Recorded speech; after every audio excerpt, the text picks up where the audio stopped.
It's their job to deal with that. That's why the scholars often refer to the Mahdi as one of the last mujaddids, or the last mujaddid, because he'll be a type of super scholar, the same category of those that came before, in terms of like, not in terms of his ilm like an absolute mujtahid, but in terms of the breadth of his knowledge and his depth and his thinking.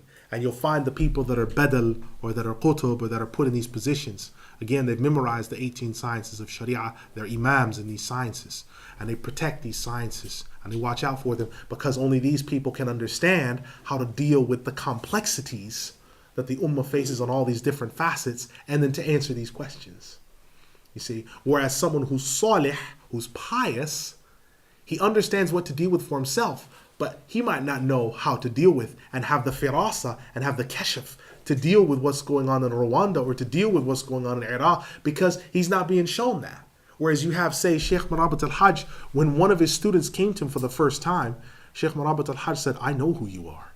And he began to narrate back to him his entire journey and what he was coming to study and everything else. So those are the people that are in charge, because they've been put in a specific category to deal with things. Or like, for example, Sheikh Abdul Rahim al-Nabusi, rahimahullah. This will be the last point I mentioned. I don't want to keep you for too much longer. He was taken into prison, and this was about 2 years ago. And the children of Israel, the Jews in Israel, the jailers decided that they were going to release him 2 days before Ramadan. They just, for some reason, they just decided to release him.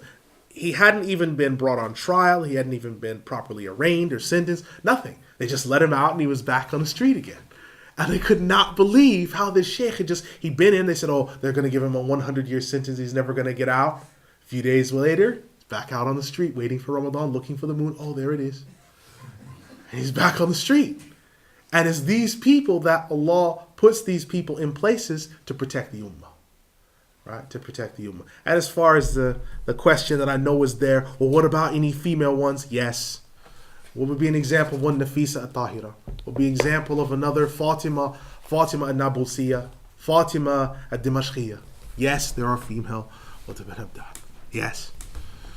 Right? So inshallah, we'll close from there and allow everyone to rest now. So please keep us in your du'as, and inshallah we have an addendum for next week, an epilogue. أقول قولي هذا استغفر الله لي ولكم أستغفر الله إن الله غفور رحيم يرحمني الراحمين ولا إله إلا الله. السلام عليكم.